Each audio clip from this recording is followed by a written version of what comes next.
नमस्कार, news foundation देख रहे हैं आप। मैं हूं आपके साथ धीरज सिंह। मुख्यमंत्री नीतीश कुमार विपक्षी एकजुटता की मुहिम में लगे हुए हैं। आज वो मुंबई में शरद पवार और उद्धव ठाकरे से मुलाकात करेंगे। हमारे साथ हैं बिहार बीजेपी के पूर्व प्रदेश अध्यक्ष संजय जायसवाल जी। सर, आज नीतीश कुमार विपक्षी एकजुटता की मुहिम में लगे हुए हैं। आज उनको मुंबई दौरा पे जाना है। क्या लगता है कि सफल हो रहा है धीरे धीरे उनका? नीतीश कुमार राजनीतिक पर्यटन में निकले हैं। राजनीतिक पर्यटन कर रहे हैं। भारत में और हिंदुओं में खास करके यह परंपरा है कि संन्यास आश्रम ग्रहण करने से पहले सभी तीर्थ स्थलों का भ्रमण जरूर किया जाता है। 24 में बिहार की जनता भी नीतीश कुमार जी को संन्यास आश्रम में भेजने की पूरी तैयारी कर चुकी है। वो खुद भी तैयार हैं। शिवानंद तिवारी जी के साथ बैठ करके राजद के कार्यकर्ताओं की ट्रेनिंग देने के लिए वो खुद तैयार हैं। उसके पहले वो पूरे देश का राजनीतिक पर्यटन कर रहे हैं, भ्रमण कर रहे हैं।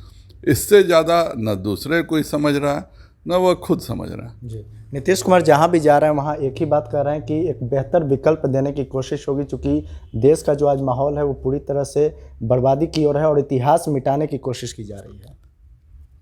अब बिल्कुल कल जैसे वो गए हेमंत सोरेन जी के पास, तो वो ही मॉडल देंगे कि भाई कोयला का खदान दूसरे को क्यों देना, खुद मुख्यमंत्री अपने नाम से कोयला का खदान आवंटित कर ले। और जब मुख्यमंत्री खुद सारे कोयले के खदान आवंटित कर लेगा तो वह ज़्यादा अच्छे से काम कर सकता है। तो इस तरह के नेताओं के साथ उनका मिल करके क्या यही विकल्प देंगे? विकल्प कौन सा देंगे?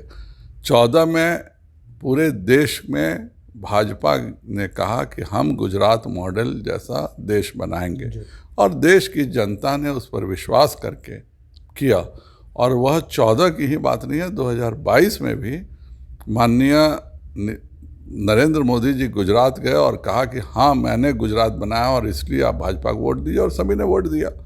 नीतीश जी को भी जाना चाहिए कि 2024 में मैं पूरे देश को बिहार मॉडल की तरह बना दूंगा।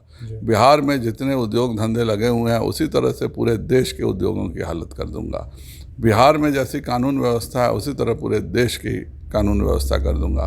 बिहार में जिस तरह से शराब के माफिया और बालू के माफिया खुलेआम 1000 राउंड गोली चलाते हैं और किसी की भी गिरफ्तारी नहीं होती है, वही तरह से मैं देश को भी कर दूंगा। उनके 17 साल वो शासन किए हैं, 15 साल उनके बड़े भाई शासन किए हैं। चाचा भतीजे की जोड़ी का 33 साल का शासन है। भाजपा के मंत्रालयों से बाहर नीतीश कुमार जी को बताना चाहिए कि उन्होंने शिक्षा में क्या क्या किया, उन्होंने गृह में क्या क्या किया, उन्होंने ग्रामीण में विकास में क्या क्या किया। जो जो विभाग 2020 से पहले उनके पास उद्योग थे, उद्योग में क्या क्या किया। बिहार में नीतीश कुमार जी एक जदयू के मंत्रियों के द्वारा केवल जल संसाधन और भवन निर्माण में लूटने का काम किए हैं। किसी को भी नहीं पता होता है कि कब टेंडर का रेट बढ़ जाता है और कब क्या होता है। वही मॉडल वह देश की जनता के सामने रखें। देश की जनता खुद निर्णय करेगी कि क्या करना। एक आखिरी सवाल है सर कि नीतीश कुमार जहां जा रहे हैं वहां एक ही बात कह रहे हैं कि उनकी कोई इच्छा नहीं है प्रधानमंत्री बनने की। उनकी एक ही इच्छा है कि सभी विपक्षी दल एकजुट हो। लेकिन उनके पार्टी के तमाम लोग कहते हैं कि नीतीश कुमार ही एकमात्र चेहरा है जिनके नाम पे सभी विपक्षी एकजुट हो सकते हैं।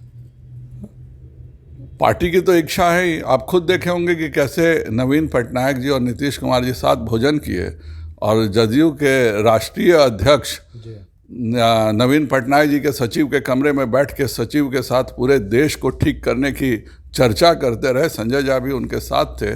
तो यह तो है कि भीतर से बहुत ज़बरदस्त तैयारी है। वह भोजन भी नीतीश कुमार जी के साथ मुख्यमंत्री के कारण में यहाँ नहीं करते हैं, बल्कि उनके सचिव, उनके ऑर्डरली, उनके जो ऑफिस के कर्मचारी हैं, उनके साथ राष्ट्रीय अध्यक्ष बैठ करके देश कैसे मजबूत हो, कैसे विपक्षी एकता मजबूत है, इसकी विस्तृत चर्चा करते हैं। चलिए, तो बहुत बहुत धन्यवाद। यह संजय जायसवाल, दिल्ली से न्यूज़ फाउंडेशन के लिए मैं धीरज सिंह।